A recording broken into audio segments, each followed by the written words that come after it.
जातीय जनगणना, इसकी मांग लगातार पॉलिटिकल पार्टियों द्वारा की जा रही थी। बिहार के उप मुख्यमंत्री तेजस्वी यादव कई बार इसकी मांग कर चुके हैं।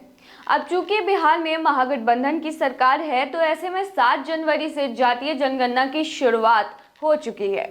हालांकि सिर्फ बिहार ही ऐसा राज्य नहीं है जो जातीय जनगणना चाहता था। इसके अलावा महाराष्ट्र और उड़ीसा भी ऐसे राज्य हैं जो जातीय जनगणना करवाना चाहते थे। वहीं आपको बता दें कि जातीय जनगणना की शुरुआत होते ही बिहार में घमासान मच गया है। दरअसल नीतीश कुमार के फैसले के विरोध में जातीय जनगणना की शुरुआत से एक दिन पहले ही सुप्रीम कोर्ट में याचिका दायर कर दी गई है और जिसे सर्वोच्च अदालत ने स्वीकार भी कर लिया है। इस मामले में अब 13 जनवरी को सुनवाई होगी। इसमें आरोप लगाया गया है कि जातिगत जनगणना संबंध जारी अधिसूचना भेदभावपूर्ण है, साथ ही संविधान के मूल ढांचे के खिलाफ है। अब जातीय जनगणना पर सुप्रीम कोर्ट क्या फैसला सुनाती है, यह तो हमें 13 जनवरी को ही पता चलेगा। लेकिन इससे पहले हम आपको बताते हैं कि आखिरकार यह जातीय जनगणना है क्या, ये कैसे हो रही है और क्यों हो रही है, और इसके फायदे क्या है, साथ ही उसके नुकसान के बारे में भी हम आपको बताएंगे। नमस्कार, मैं हूं प्रिया झा और आप देख रहे हैं डेली सिटी न्यूज। जातीय जनगणना अर्थात जाति के आधार पर लोगों की गणना।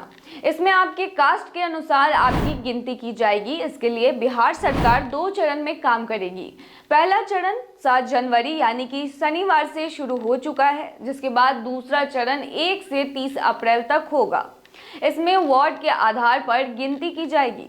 इससे पहले 1991 में आजाद भारत की पहली जनगणना करवाई गई थी। हालांकि इस दौरान ही ये फैसला ले लिया गया था कि अब जाति के आधार पर जनसंख्या की गिनती नहीं होगी।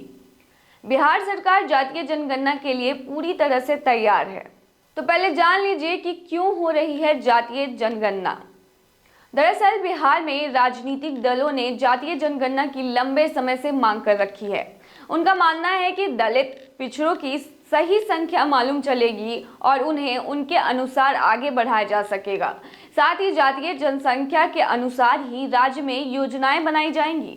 18 फरवरी 2019 और फिर 27 फरवरी 2020 को बिहार विधानसभा और विधान परिषद में जातीय जनगणना कराने से संबंधित प्रस्ताव भी पेश किया गया था। इसे भाजपा, राजद, जदयू समेत सभी दलों ने समर्थन भी दिया। हालांकि केंद्र सरकार इसके खिलाफ थी। केंद्र सरकार ने सुप्रीम कोर्ट में हलफनामा दायर कर कहा कि जातीय जनगणना नहीं होनी चाहिए। केंद्र का कहना था कि जातियों की गिनती करना लंबा और कठिन काम है।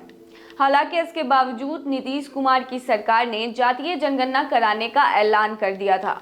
बिहार सरकार ने इस साल मई तक यह काम पूरा कर लेने का दावा भी किया है।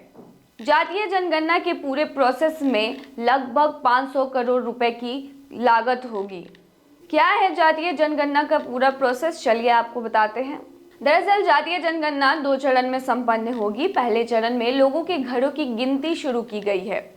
सबसे पहले मकानों की गिनती होगी। सभी मकानों को एक उनके नंबर दिए जाएंगे जो यूनिक होगा। एक मकान में यदि 2 लोग मतलब 2 परिवार अलग अलग रहते हैं तो उन्हें अलग अलग नंबर दिया जाएगा जो कि एक दूसरे से अलग होगा। उसी प्रकार एक मकान में अगर ढेर सारे अपार्टमेंट्स है और उसमें अलग अलग लोग रहते हैं तो ऐसे में उन्हें भी अलग नंबर्स दिए जाएंगे। जाति जनगणना के फॉर्म पर परिवार के हेड का साइन अनिवार्य होगा। वैसे लोग जो राज्य के बाहर कमाने गए हैं उनका डेटा भी रखा जाएगा। 1 फरवरी से परिवारों की आर्थिक स्थिति की भी जानकारी जुटाई जाएगी। गणना करने वाले कर्मचारी के पास उनका कार्ड भी होगा।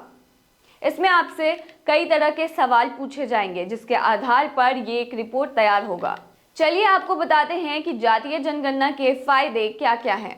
मगर उससे पहले आप हमारे पेज को फॉलो कर लीजिए ताकि आप तक जरूरी जानकारियां पहुंचती रहे। यूट्यूब पर देख रहे हैं तो हमारे चैनल को सब्सक्राइब कर ले, जिससे आने वाले हर वीडियो की नोटिफिकेशंस आपको मिलते रहे। बिहार में जातीय जनगणना को लेकर घमासान मचा हुआ है।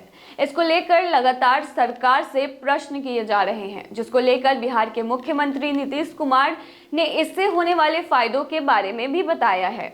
मुख्यमंत्री का कहना है कि यह सिर्फ जाति आधारित जनगणना नहीं है, इसमें लोगों की आर्थिक स्थिति का भी गणना किया जाएगा। ऐसे में जो गरीब तबके के लोग हैं उनकी भी गणना की जाएगी और उनके अनुसार फिर योजना बनाई जाएगी ताकि उन्हें फायदा पहुंचाया जा सके।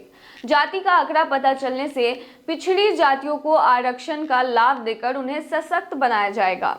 इसके अलावा यह भी तर्क दिया जा रहा है कि जातीय जनगणना से किसी भी जाति की आर्थिक, सामाजिक और शिक्षा की वास्तविकता का पता चल पाएगा। इससे उन जातियों के लिए विकास की योजनाएं बनाने में आसानी होगी। जैसे हर सिक्के के दो पहलू होते हैं, ठीक उसी प्रकार जातीय जनगणना के भी दो पहलू हैं। जातीय जनगणना के फायदे हैं तो नुकसान भी है। तो चलिए हम आपको बताते हैं कि जातीय जनगणना आखिरकार हानिकारक क्यों हो सकता है। दरअसल देश में ऐसे भी लोग हैं जो चाहते हैं कि देश में जातीय जनगणना नहीं होनी चाहिए, जिसमें से कि केंद्र सरकार भी एक है। उनका मानना है कि जातीय जनगणना से देश में कई तरह के नुकसान हो सकते हैं। जैसे यदि किसी समाज को पता चलेगा कि देश में उनकी संख्या घट रही है तो उस समाज के लोग अपनी संख्या को बढ़ाने के लिए परिवार नियोजन अपनाना छोड़ सकते हैं। इससे देश आबादी में तेजी से इजाफा होगा। इसके अलावा जातीय जनगणना से देश का सामाजिक ताना बाना भी बिगड़ सकता है। साल 1951 में भी तत्कालीन गृह मंत्री सरदार पटेल ने यही बात कहकर जातीय जनगणना के प्रस्ताव को खारिज कर दिया था। साथ ही जातीय आधारित जनगणना का फायदा पॉलिटिकल पार्टियां भी उठा सकती है।